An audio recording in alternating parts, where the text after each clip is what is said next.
Hey, it's Christian again. I'm back with more details from the world of microservices.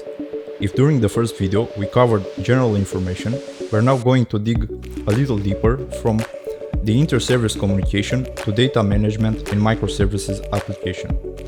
Let's start with inter-service communication. Okay, we've split our monolithic backend code into many self-contained microservices, but conceptually, these microservices are our application. So, how do these microservices communicate with each other? There are a few widely used inter-service communication mechanisms, and we'll cover all of them in detail. One obvious way will be to create a direct binding between different microservices via REST calls, that is, sending packages from one microservice to another one. Another mechanism is through RPC, remote procedure calls. That is, when you call a remote function or method from a remote node and behave as it is a regular function call. A common framework for achieving this is gRPC, introduced by Google, in combination with protobuf, a serialization standard also introduced by Big G, to compress your data into smaller packets, making the request and the response smaller. Think of protobuf as a kind of JSON that makes your packet smaller in size. As you've probably noticed, RPCs enable synchronous communication between microservices, which may not necessarily hold always for REST calls, as we've discussed previously. The last important inter-service communication mechanism is through message queues.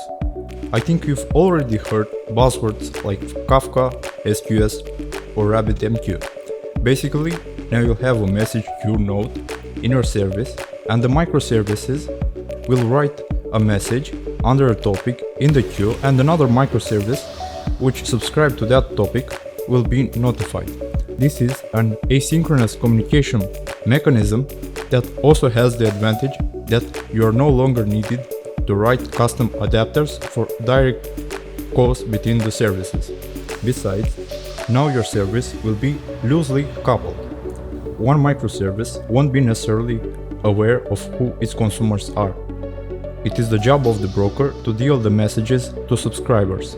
Choosing the right inter-service communication mechanism can be viewed as an art and is very dependent of the type of app you are building, how you are splitting it into different microservices, and other architectural decisions you'll have to make.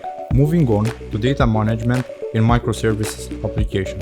In monolithic applications, oftentimes a common practice is to have one centralized database in which you store all application data.